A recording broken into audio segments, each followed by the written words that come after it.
Hola otra vez, yo soy Lau y esto es Mundos Diferentes.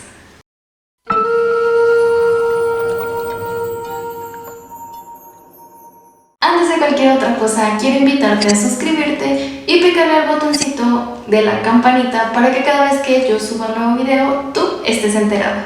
En el video del día de hoy les voy a hablar de 3 películas LGBT coreanas para ver en este mes del orgullo. La primera película de la que les voy a hablar es Agashi o The Handmaiden, o en español creo que es Doncella o La Doncella.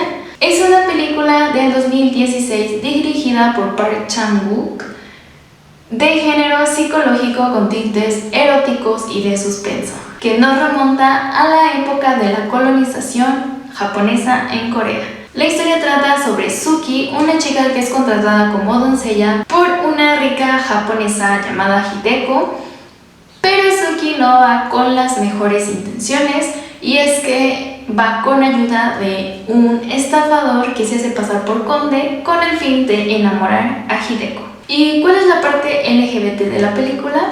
Bueno, el plan se complica cuando la relación entre Hideko y Suki se vuelve algo más fuerte, y como pueden ver en las imágenes, no es una relación muy normal entre la doncella y su jefa. En lo personal, a mí me gustó mucho esta película. Está algo retorcida, pero bueno, es una película de género psicológico. Hay giros en la trama que en verdad no te esperas. Yo al final me quedé como de... porque en serio hay cosas que yo no veía venir. Así que súper recomendada. Me parece que yo la vi en Netflix. No sé si todavía esté la película en Netflix. Si está, entonces no hay pretexto para no verla, y si no está, pues por ahí en alguna parte de la web seguro la pueden encontrar. La siguiente película la vi por recomendación de un amigo y se llama Long Time No See, que en realidad leyendo para este video me di cuenta que creo que no es una película en sí. Estoy un poco confundida porque dice que se conforma por 5 capítulos, pero yo lo vi todo junto, entonces pensé que realmente sí era una película. Si ustedes saben si es o no es una película, déjenlo en los comentarios. En fin, se estrenó en 2017, dirigida por Kang Woo, y mezcla acción, drama y yaoi.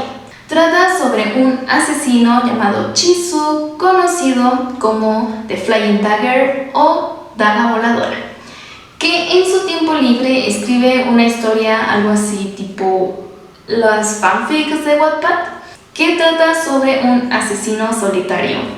¡Cuánta imaginación! ¿No? En fin, como solo puede pasar en las películas, aparece un fanático de la historia llamado Kite, que se pone en contacto con el escritor para reunirse.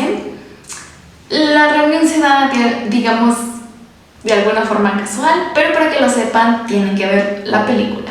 Lo que sigue después de esto en verdad es puro amor, aunque claro, también acción. No puede faltar si hay un asesino en la historia. Yo la recomiendo, me parece una película muy bonita, es muy cursi, pero también hay escenas que nos dan algo de adrenalina. Además, cuando se llega al nudo a la trama, hay algo que le gira un poco, le da un giro a la historia, y creo que vale la pena verla. Si te gustan las películas más cursis, esta película es para ti. Además, la sonrisa de Jo Sung-ho lo vale. Por último, tenemos Two Weddings and a Funeral, o Dos bodas y un funeral, que me encanta. En serio. La película es del 2012, dirigida por Kim Jo-kwan-soo, quien es abiertamente gay, y de hecho me parece que está de pareja con otro director. Bien por ellos. La película trata sobre Min-soo, que es un médico y es gay de closet, y Hyojin, que es lesbiana y tiene novia. Hyojin y Min-soo deciden casarse para llevar una vida normal. En realidad, Hyojin sigue con su pareja, pero deciden casarse para ser tomados como una pareja normal y gozar de algunos beneficios que trae el matrimonio. La historia se empieza a complicar cuando Min-soo se enamora de Lee-suk, el nuevo trabajador del bar gay en el que él suele reunirse con sus amigos gays. La película es súper divertida, vale mucho la pena verla. Además hay personajes muy carismáticos. En lo personal hay un personaje que se llama Tina, bueno, le dicen Tina más bien, que al principio no me gustó, pero conforme va pasando la historia me fue gustando mucho y se convirtió en uno de mis personajes favoritos. La historia es muy buena y aunque es muy divertida, también tiene sus momentos en los que se te afloja el moco y todo. La súper recomiendo, es una historia con la que se van a reír mucho y aunque también van a llorar, la verdad es que te deja reflexionando también. Al final de cuentas, estas son películas coreanas. En Corea todavía hay muchos juicios en cuanto a la homosexualidad y creo que se ve reflejado en las últimas dos películas, pero sobre todo creo que lo aborda más Two Weddings and a Funeral. Esto ha sido todo por el video del día de hoy, espero les haya gustado. No olviden darle manita arriba, suscribirse y compartir con sus amigos. Y recuerden que aunque todos vivimos en un mismo mundo, todos somos mundos diferentes. Adiós.